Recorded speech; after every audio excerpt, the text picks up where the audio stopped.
The sound didn't belong in the city.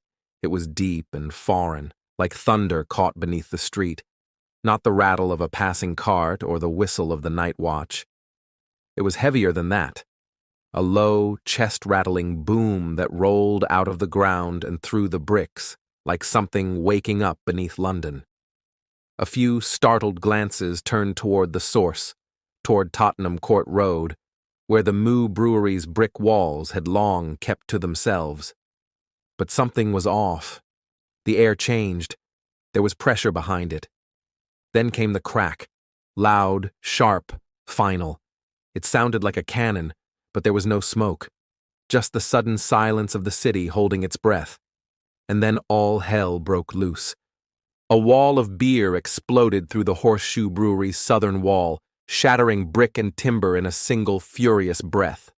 Hundreds of thousands of gallons, dark, thick, bitter, burst free with the power of a freight train. The force buckled floors, snapped beams, and twisted metal. The vat had ruptured. Another soon followed, 1,000 tons of beer released at once into a city that never saw it coming. The tidal wave raced down the alleys and back streets of St. Giles, a slum packed tight with families, shops, cellars, and narrow stairwells. There was no warning, no time to run, just an unstoppable surge of alcohol surging through London like a nightmare, with no fire and no smoke, just foam, ruin, and death. This was not a fable or a joke. This was not a myth invented by some overworked tavern keeper. It was real. On the evening of October 17th, 1814, the city of London was hit by a literal flood of beer, and people died. To understand how this happened, you have to understand what St. Giles was in 1814. It wasn't the London of marble and gaslights.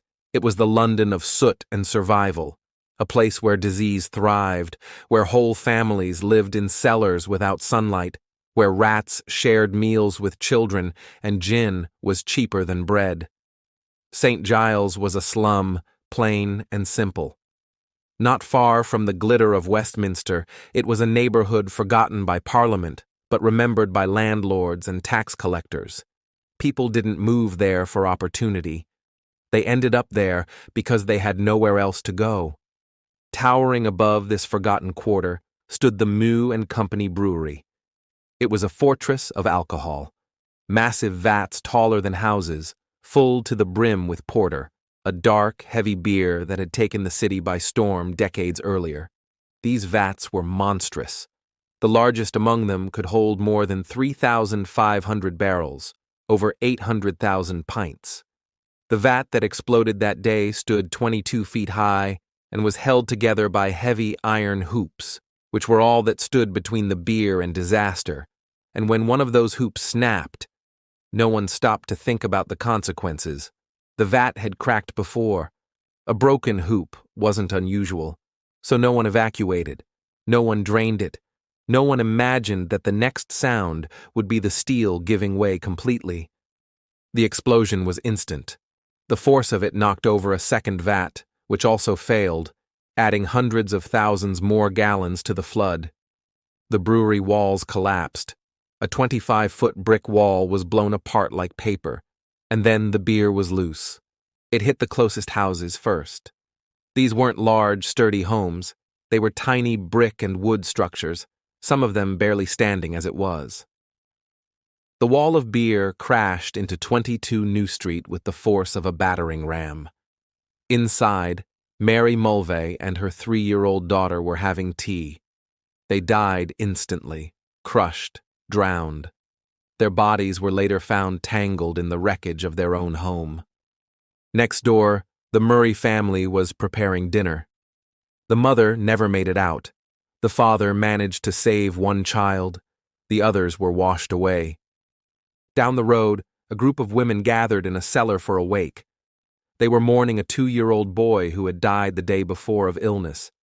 The coffin was still open. Candles burned low. And then the flood came.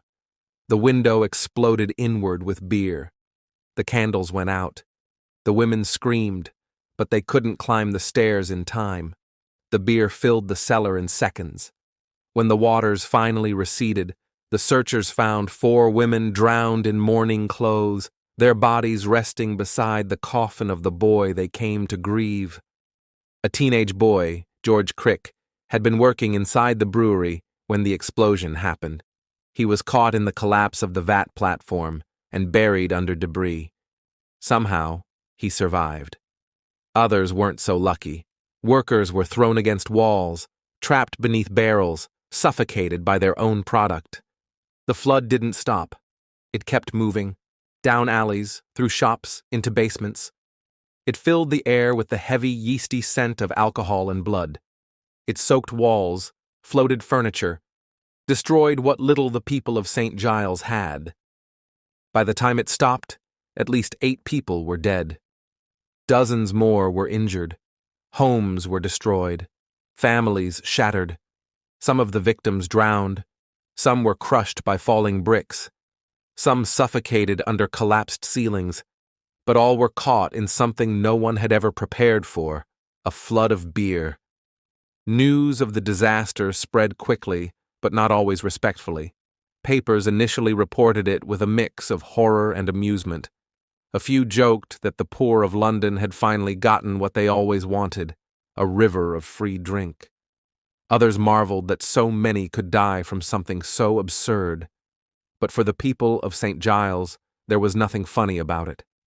The flood left orphans. It destroyed livelihoods. The smell lingered for weeks. Grief for months longer. When the families of the victims tried to sue the brewery, the courts rejected them. It was ruled an act of God. Moo and Company was not held liable.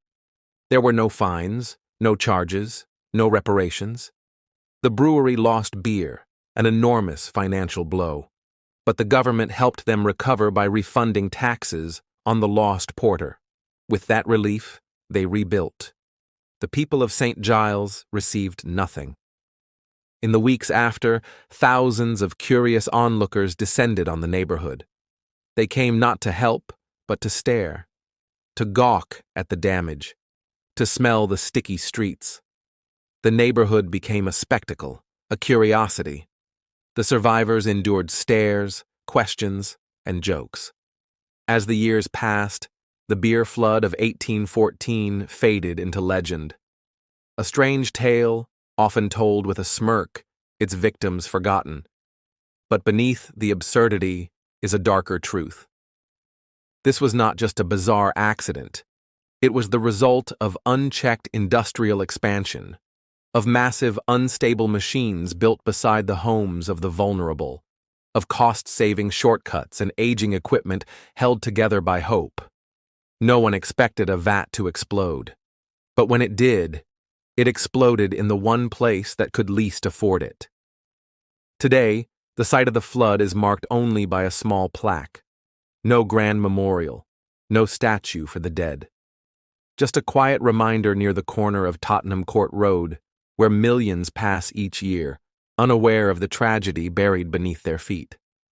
It's easy to laugh at the idea of a beer flood. Easy to treat it like a curiosity from a sillier time. But the families who lived in St. Giles weren't characters in a tall tale. They were real. They died real deaths. And the flood that swept through their homes wasn't some freak occurrence from a different world. It was the result of the same kind of negligence, the same blind trust in technology, the same dismissive attitude toward the poor that leads to disaster even now. The London beer flood is a warning dressed as a punchline, and it deserves to be remembered not just for how strange it was, but for how deadly it became. Thank you for listening to Road to Ruins. Subscribe for more true stories where systems fail and people pay the price.